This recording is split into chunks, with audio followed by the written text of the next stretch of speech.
জানে তুমি কেন এমন গান করো যে আমার মাথা শুদ্ধ খারাপ হয়ে যায়। নমস্কার, আমি বঙ্গবাবু তোমাদের জন্য গল্প নিয়ে এসেছি। প্রথম যে গল্প, এবং এটাই আমার প্রথম গল্প যদিও, সেটা হচ্ছে গিয়ে এক ভূত, ছোট্ট ভূত নিয়ে।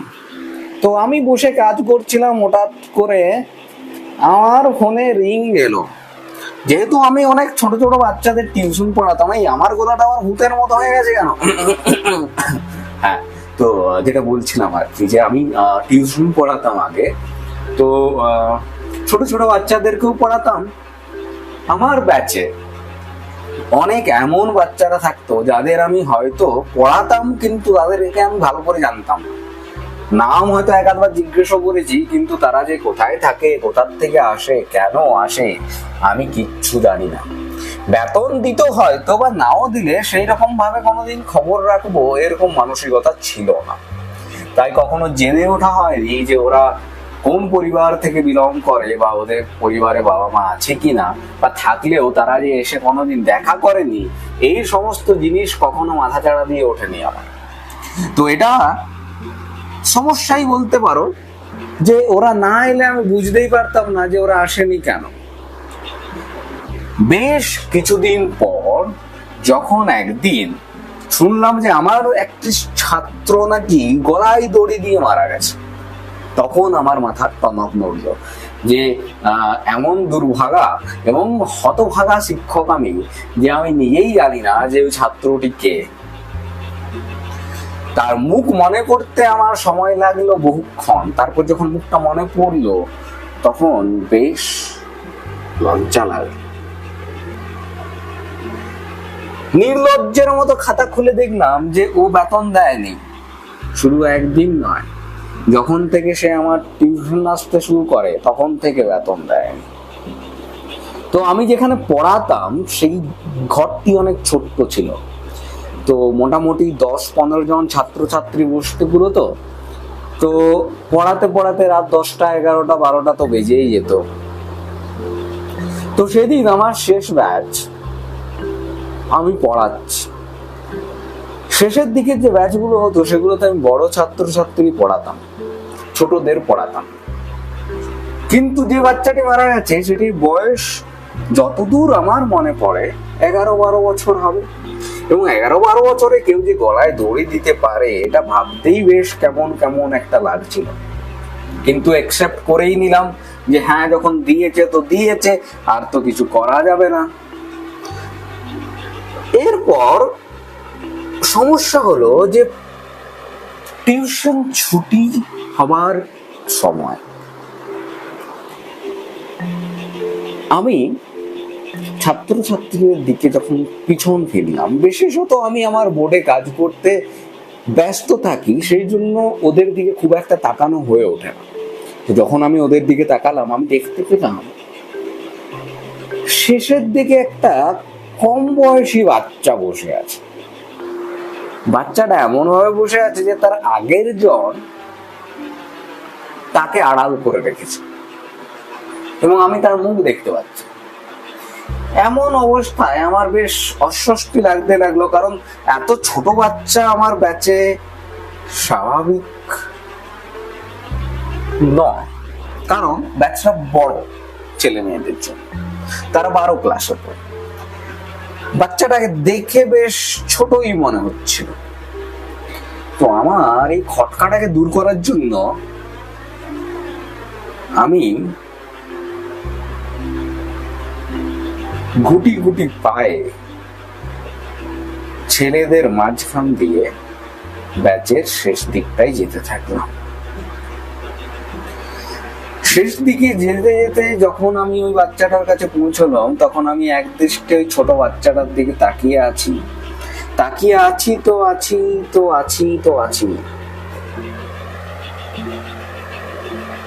মুখটা বেশ কেমন কেমন লাগলো। মনে হলো দেখেছি, মনে হলো দেখিনি, কি যে মনে হচ্ছিল। ওর দিকে তাকিয়ে বসেছিলাম। গলায় দড়ির ঘটনাটা মাথায় ছিল না, এত ব্যস্ততার মাঝে অত কিছু মাথায় রাখা যায় না। কিন্তু যখন আমাকে বাকি বাচ্চারা স্যার স্যার করে ডাকতে শুরু করলো, তখন আমার ওই অন্যমনস্কতা ভেঙে গেল। যে দিকটায় তাকিয়ে বসেছিলাম ওখানে কেউ বসেছিল না। আমি হয়তো কোনো বিছে বা পোকামাকড় দেখছি ভেবে বাচ্চারা অনেকক্ষণ চুপ ছিল, কিন্তু আমাকে তারপরও অনেকক্ষণ চুপ থাকতে দেখে ওরা আমাকে ডাকতে শুরু করেছে। মনের ভেতর বেশ একটা খটকা লাগে। টিউশন ছুটি হওয়ার পর সাধারণত আমি 1 ঘন্টা বা আধ ঘন্টা ওই জায়গাতে বসে থাকি। আজ কেমন যেন গাটা ছিমছিম করতে লাগে। সমস্ত ছাত্রছাত্রী চলে যাওয়ার পর বাইরে আমার যে মোটরসাইকেলটি রাখা থাকে সেটিকে ভেতরে আমি রাখতে যাই বেরিয়েছি, মোটরসাইকেলটি নিয়ে আস্তে আস্তে যাই আমি ভেতরে আসছি, আমার ডেস্কের কাছে কেউ একজন দাঁড়িয়ে। ওই ছেলেটা না, মোটরসাইকেলটা স্ট্যান্ড দিয়ে আমি যাই আবার তাকাই, কেউ দাঁড়িয়ে নেই। ব্যাপারটা বেশ অদ্ভুত এবং ভয় ভয় একটা ফিলিং হতে লাগে। তো এই ফিলিংটা আমি কাকে শেয়ার করব খুঁজে না পেয়ে দরজাটা কিছুক্ষণ খুলে রাখলাম, কারণ বোধ হচ্ছিল যে ভেতরে যদি কোনো বাচ্চা আছে তাহলে হয়তো একটু পর বেরিয়ে আসে। ভয়টা কাটিয়ে দেওয়ার পর ডাকাডাকি শুরু করলাম, কে, বেরিয়ে আয়, কেন ভেতরে এতক্ষণ ধরে দাঁড়িয়ে আছিস, বসে আছিস, কোথায় গেলি, এই সমস্ত ডাকতে শুরু করলাম।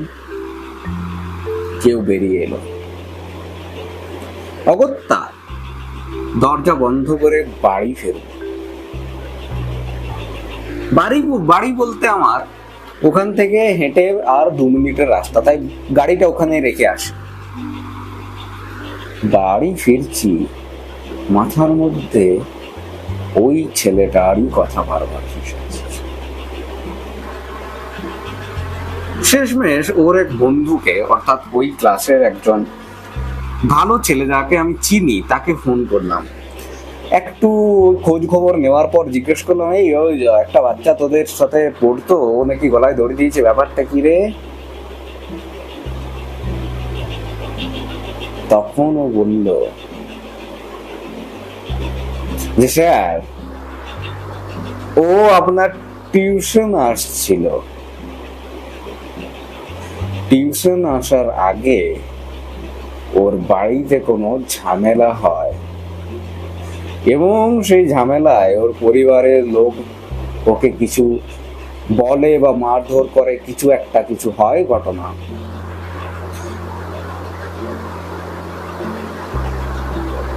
ও তার মধ্যে ওদেরকে হাত পা ছাড়িয়ে টিউশনে যাওয়ার জন্য বেরোনোর চেষ্টা করছিল,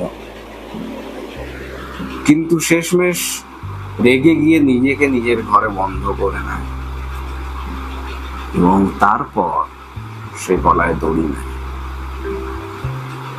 আমি অন্ধকার রাস্তার মাঝে দাঁড়িয়ে পড়লাম। কেন জানি না, বেশ ভয় ভয় হতে লাগে। পরের দিন কিভাবে আমি গিয়ে ওই দরজা খুলে আবার পড়াতে শুরু করেছি এবং তারপর থেকে যে কখনোই আমার এই ধরনের ঘটনা কখনো চোখের সামনে ফুটে ওঠেনি বা ওই ছেলেটাকে কখনো দেখতে পাইনি, এর জন্য বোধহয় আমার কৃতজ্ঞ থাকা উচিত ওই ছেলেটার কাছে। তবে হ্যাঁ, একটা জিনিস সত্যি যে আমি আমার মাকে ব্যাপারটা বলেছিলাম এবং মা ওখানে এসে একটু ঠাকুরের ফুল টুল এবং গঙ্গা জল বেঁধে কিছু ওইসব আধ্যাত্মিক কিছু জিনিস করে গেছে। তো এই ব্যাপারটাকে কখনো কারোর সাথে শেয়ার করিনি, তবে গল্প হিসাবে যে বঙ্গবাবু এটাকে বলবে এটা শুনে বেশ ভালো লেগেছিল, তাই তাকে আমি বলেছিলাম, এবং তাই হয়তো আপনারা আজকে শুনছেন। তো কেমন লাগলো গল্পটা? এরপর তোমরা তোমাদের কাজ করো, তোমরা গিয়ে জলদি জলদি সাবস্ক্রাইব, লাইক, ফলো, গোষ্ঠী উদ্ধার করে দাও। আবার আসবো নিয়ে একটা নতুন গল্প। আমার নাম গপ্প বলা বঙ্গ বাবু। টাটা, নমস্কার।